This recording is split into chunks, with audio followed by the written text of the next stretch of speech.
जय हिंद, जय भारत साथियों। आज youth development in India channel के माध्यम से आज आप सबके बीच अपनी विचार लेकर के उपस्थित हुआ हूं। यह विचार कहां से प्राप्त होती है, क्यों हम आज विचार को आपके समक्ष बांटने के लिए आए हैं, क्या है जिसे हम बांट रहे हैं। तो जितने भी जीवन में तकलीफें आती है, जिस जिस काम से हमको अनुभव की प्राप्ति होती है और जो भी समस्या आती है, उस समस्या को हम सॉर्ट आउट करते हैं।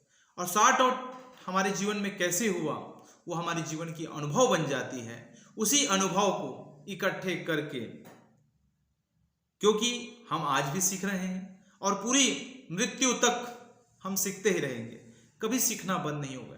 बोला जाता है सीखना बंद तो जितना बंद, सीखना बंद तो जितना बंद। जीवन भर हर इंसान को कुछ न कुछ नया सीखने का अवसर मिलता है, और अवसर नहीं मिलता है तो उनको अवसर निकाल करके नया नया चीजों का सीखते रहना चाहिए।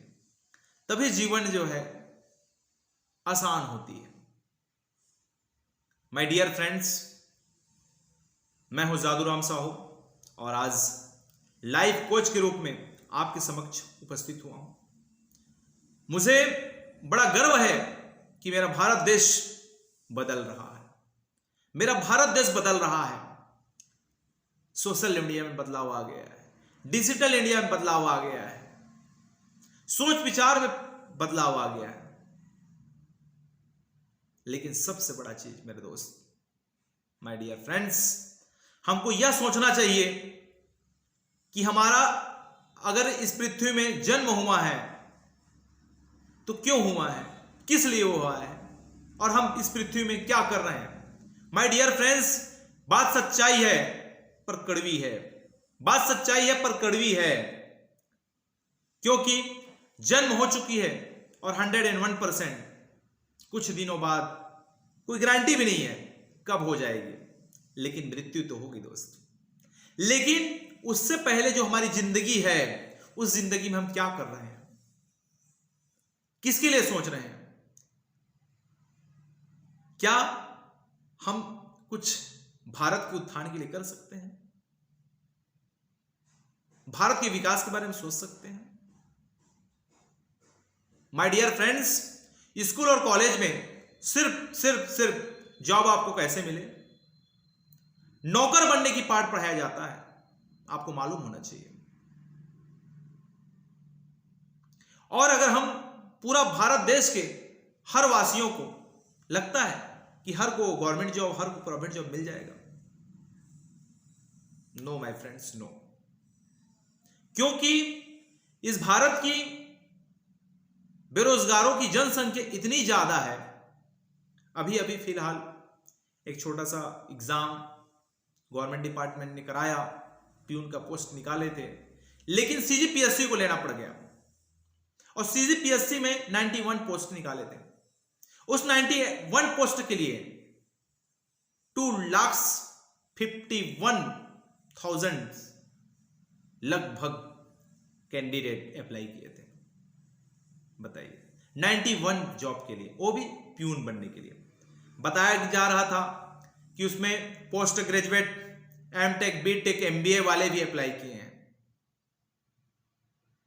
जो ऑलरेडी ऐसे पैसे वाले भी अप्लाई किए हैं, जो चाहेंगे तो एक उद्योग लगा करके 150 लोगों को भी रोजगार दे सकते हैं। पर भारत देश में आपको लगता है कि जो हम चुन करके, जिनको लोकसभा में भेज करके प्रधानमंत्री बनाए हैं, जिनको वोट दे करके हम मुख्यमंत्री बनाए हैं, क्या वो सभी का समस्या का समाधान कर सकते हैं? No my friends, no. हमको सोचना पड़ेगा, हम यूथ को जागना पड़ेगा। अगर यूथ जागेगा तभी भारत का विकास, भारत का डेवलपमेंट, इंडिया का डेवलपमेंट संभव है मेरे मित्र। तो मेरा कहने का मतलब यह है, मैं यह चाहता हूं आप सबसे कि अगर आप रोजगार लेने के बजाय अगर देने वाले बन जाएंगे तो मेरे भारत देश कहीं ना कहीं किसी न किसी रूप में विकास की गति की शुरुआत जरूर होगी। खाली सोचो सही आप कि यार मुझे नहीं, लेने वाला नहीं बना। ठीक है, मैंने एमटेक बीटेक सब कुछ किया है, no doubt, I am well educated, brilliant, और मेरे पास क्वालिफिकेशन की कोई कमी नहीं है। मैं क्या यार बिजनेस करूं? नो नो नो मित्र, डियर माय फ्रेंड्स, अगर आपको लगता है कि आप इतने पढ़े लिखे हो करके आप बिजनेस नहीं करना चाहते हैं तो नो डाउट, बट एक इंडियन होने के नाते ये सोचो यार कि आप इतने पढ़ लिख करके एक कंपनी की शुरुआत तो कर रहे हैं। आज हमारा भारत देश विकासशील देश कहलाया यार, जो कि क्या चीज की कमी है यार हमारे भारत में बताओ? खाली सोच की कमी है। आप चाह करके भी गवर्नमेंट जॉब की ओर जा रहे हैं। आप चाहते तो बड़ी बड़ी मल्टीनेशनल कंपनी खोल करके आप हजारों लोगों को रोजगार दे सकते हो। आपके इतना अंदर में इतनी टैलेंट है, क्योंकि आप एक छोटी सी पोस्ट के लिए आप दिन रात लगे हैं, व्यापम की तैयारी में लगे हैं, पीएससी की तैयारी में लगे हैं, यूपीएससी की तैयारी में लगे हैं। मैं तो कहता हूं अगर आप लेने वाले के बजाय देने वाले बन जाएंगे तो मेरा भारत देश बहुत आगे बढ़ जाएगा। अब थोड़ी बहुत तो रिस्क लेनी पड़ेगी दोस्त, क्योंकि जॉब में जो भी तनख्वाह मिलती है उस पर एक फिक्स होता है कि यार हाँ चलो 25,000 50,000 हमको सैलरी पर मंथ मिलेगी, उससे हमारा कम से कम जो दैनिक खर्चे हैं वो निकल जाएंगे और कुछ पैसे बच जाएंगे, वो हमारा सेविंग हो जाएगा। बट मैं यह कहता हूं ठीक है, मान गया सेविंग हो जाएगा, लेकिन बिजनेस में ऐसा नहीं है दोस्त, थोड़ा रिस्क तो लेना पड़ेगा जीवन में। और जीवन में रिस्क, मजा ही कुछ है यार रिस्क लेने का, है ना। जिस तरह से हम इंडियन है भाई, हम भारतीय हैं यार, हम भारत देश के वासी हैं यार, हम जो है अमेरिका से भी कम नहीं है यार। आज हमारे देश में क्या चीज की कमी बताओ यार? खाली कमी तो सिर्फ सोच की, रिस्क की कमी है यार, सही गाइड नहीं मिल पा रहा है। तो डियर माय फ्रेंड्स, हो सके तो ऐसा हुनर लाइए, नौकरी की तलाश छोड़ रोजगार देने के लिए कुछ प्लान बनाइए। मैं एक हूं, पढ़ा लिखा हूं, कोई बात नहीं, मैं बिजनेस करूंगा और 4 लोग नहीं 10 लोग को रोजगार जरूर दूंगा। 10 लोग के रोजगार देने से 10 के घर में आपके माध्यम से यार चूल्हा जलेगा। छोटी सी बात है मेरे मित्र, बस इतनी सी करनी है आपको, सोच बदलना है यार। नौकर नहीं बनना है अपने को, अब मालिक बनना है। मालिक, मालिक कौन है यार? कौन है मालिक बताओ? कौन है मालिक? एक बात बहुत अच्छी छोटी सी बात है, आज के डेट में सब कुछ संभव है मेरे मित्र, माय डियर फ्रेंड्स, सब कुछ संभव है। और उस संभव को सफलता में बदलना है आपको। सफलता में बदलने के लिए दोस्त कड़ी मेहनत तो करनी पड़ेगी, शॉर्टकट तो नहीं है, शॉर्टकट की नहीं है दोस्त। लेकिन मैं तो यही कहूंगा, अगर एक मेहनत रात और दिन एक जो छोटी सी जॉब के लिए आप कर रहे हैं, वही मेहनत आप एक बिजनेस को स्ट्रॉन्ग करने के लिए 150 लोगों को रोजगार देने के लिए कीजिए। आप वही नौकरी पाएंगे तो अकेले पाते हैं, आज बिजनेस के लिए स्ट्रगल कर रहे हैं तो 50 लोग 100 लोग को रोजगार देने के लिए करना। मित्र, माय डियर फ्रेंड्स, थोड़ा सा बदलाव लाओ सोच में। यूथ हो यार, आज हमारा भारत का भूमि जो कल तक अंग्रेजों का गुलाम हुआ करता था, युवा पीढ़ी की वजह से, वही युवा पीढ़ी जिनके अंदर में क्रांतिकारी बन करके जो लड़े, आज उसी की वजह से हमारा भारत आज आजाद है। लेकिन फिर भी सोच विचार में गुलामी की तरह। क्या यार, क्या आईएएस बन जाओगे, आईपीएस बन जाओगे, इंजीनियर बन जाओगे। क्या होगा यार, क्या होगा? छोटी सी बात है, बदल लो मेरे मित्र। कभी कभी एक मुझे याद आता है, ट्रेन का सफर, कहानी मैंने भी सुनी है, और वो कहानी जो सुनी कहानी है वो अभी रियलिटी उस पर झलकती है। एक भिखारी भीख मांग करके अपना गुजर बसर करता था। एक भिखारी अपना भीख मांग करके गुजर बसर करता था, और उसका काम था ट्रेन में भीख मांगना। निरंतर रोज की तरह वो अपने काम पे लगा हुआ था। जितने भी लोग ट्रेन में बैठे हुए थे, कुछ से मिल रहा था, कुछ से नहीं मिल रहा था। लेकिन एक सूट बूट वाले व्यक्ति के पास यह सोच कर गया वह भिखारी, इससे तो कुछ ना कुछ ज्यादा मुझे आज मिलेगा। जब पास में पहुंचता है, हाथ फैलाता है, तो वह सूट बूट वाला जो व्यक्ति, जो बिजनेसमैन है, वह कहता है, मैं हूं बिजनेसमैन, मैं हूं व्यापारी, बिना लिए कुछ देता नहीं हूं, बिना लिए कुछ देता नहीं हूं। अगर हो सके तो कुछ आप मुझे कुछ दो, जिसके बदले मैं आपको कुछ दूं, खाली पीली में नहीं देता। भिखारी संकोच में पड़ गया। सूट बूट वाला व्यक्ति, सेठ जी जो व्यापारी है, उसे मैं क्या दूं, उसके बदले मुझे पैसा दे। कुछ नहीं बोल पाता है। सेठ जी, बड़ी उपकार होगी, कुछ दे देते आप। मैं क्या दे पाऊंगा भिखारी सेठ जी, आशीर्वाद दे सकता हूं। बोले नहीं, मुझे तो कुछ चाहिए बदले में। भिखारी यह सोच पड़ जाता है कि नहीं, मामला बड़ा क्रिटिकल है, अब मुझे आगे बढ़ना चाहिए। वो आगे बढ़ता है, लेकिन पता ही मूड ही नहीं होता कि अब किसी और से जाकर के वो भीख मांगे। वो चुपचाप उतर जाता है और अपना घर चला जाता है। एक दो दिन समय बीतता है, लेकिन माली हालत ठीक नहीं है, उसे मजबूरन फिर से वापस ट्रेन में आना पड़ता है। और रास्ते में है, जब ट्रेन में फिर से बैठने के लिए, भीख मांगने के लिए आ रहा होता है, तभी उसके दिमाग में एक ख्याल आता है कि क्या दूं।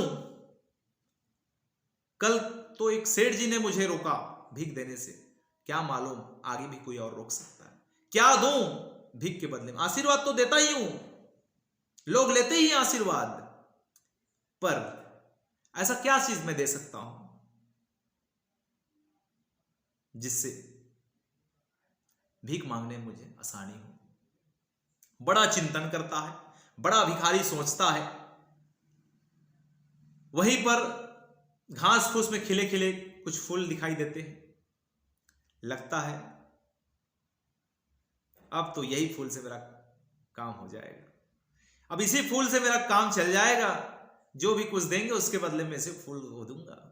अब वो तोड़कर इकट्ठा करके पॉलीथीन में रख करके निकल जाता है ट्रेन में अब जब सफर कर रहा है, कोई भी कुछ देता उसके बदले में फूल थमाता, आशीर्वाद देता, फूल भी थमाता।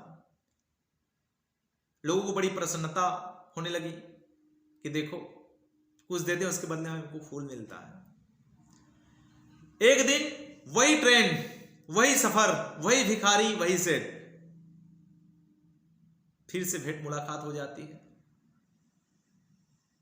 भिखारी जाता है सेठ के पास। अब सेठ तो बिना लिए कुछ देता नहीं है, लेकिन भिखारी के पास भी आज है कुछ देने को। तो भिखारी भी कहता है, सेठ जी आज तो मेरे पास कुछ तो है देने को जो मैं दे सकता हूं। हाँ भाई, ला दे, उसके बदले में कुछ दो। भिखारी सेठ जी को फूल थमाता है, सेठ जी भी कुछ देता है। वाह यार, तू तो व्यापारी बन गया। सेठ जी भिखारी को अब बोल रहे हैं, अब क्या यार, अब तो भिखारी से व्यापारी बन गया, तेरी जीवन बदल गई। अब फिर सोच में पड़ गया भिखारी, कैसे मैं बिजनेसमैन बन गया भाई, मैं तो हूं भिखारी, लेकिन सेठ जी मेरे को व्यापारी बोल रहे हैं, बिजनेसमैन बोल रहे हैं। अब स्वयं वो अपने अंदर को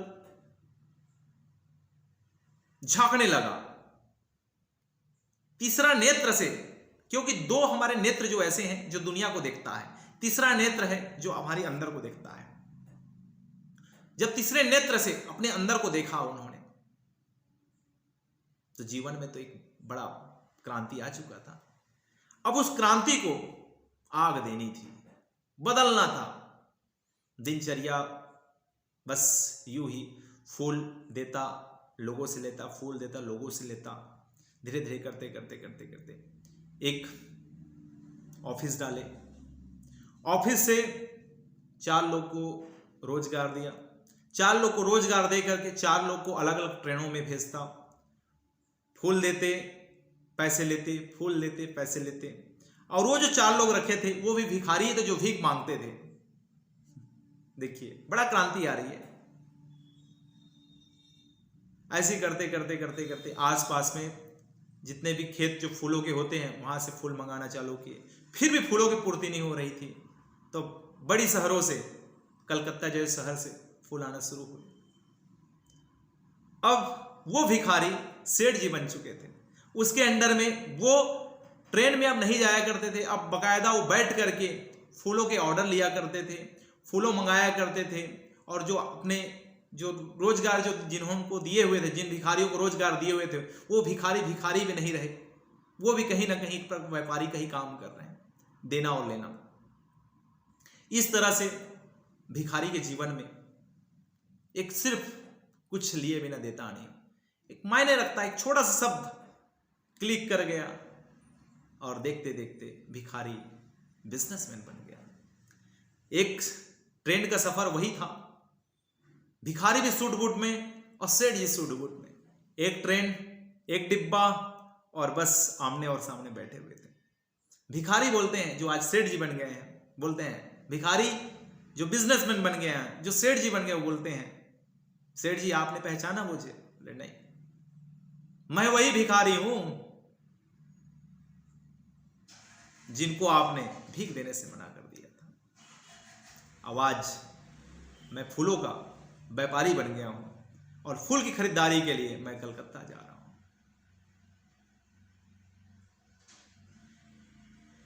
वाह यार, अगर वैसे सेठ जैसे, वैसे बिजनेसमैन जैसे जीवन में बदलने वाले मिल जाएं तो बड़ी क्रांति आ जाएगी। आप देखिए भिखारी की जीवन तो बदली, लेकिन भिखारी के माध्यम से जो और 4 जो भिखारी और उनके आसपास में भीख मांगा करते थे, उनको भी वो भिखारी नहीं रहने दिए, उनको भी वो फूल बेचने वाले व्यापारी बना दिए, सेल्समैन बना दिए। तो जीवन में क्रांति जब आती है तो आप एम टेक वाले हैं, बी टेक वाले हैं, क्या मालूम यार, आप भी जिस दौड़ में लगे हैं, अगर आप कंपनी खोल लेंगे तो जिस दौड़ में आपके साथी भी हैं उनको भी आप अपनी कंपनी में ला करके रोजगार प्रोवाइड करा सकते हैं। क्योंकि दोस्त एम्प्लॉय बनने की वजह एम्प्लॉयर बनिए, बड़ा कंपनी तैयार कीजिए, बड़ा सोच लाइए, डेवलपमेंट लाइए, क्योंकि यार किसमें दम है यार, आप न्यू है यार, न्यू जनरेशन है यार, युवा पीढ़ी है यार, क्रांति लाइए। बड़ी बड़ी बात तो बोला करते हैं लेकिन बड़ा काम करके दिखाइए। सच कहता हूं भारत बदल जाएगा मित्र, और भारत बदलने के लिए आप जैसे युवा पीढ़ियों की बहुत जरूरत है। ये छोटी सी विचार अगर आपको पसंद आएगी तो बिल्कुल लाइक करिएगा, कमेंट्स करिएगा, शेयर करिएगा, सब्सक्राइब करिएगा और आइकॉन बटन को दबाना बिल्कुल मत भूलिएगा। जय हिंद, जय भारत साथियों। तब तक के लिए बने रहिए, फिर से अगले वीडियो में कुछ इस तरह से एक नया विचार, एक नया सोच लाएंगे।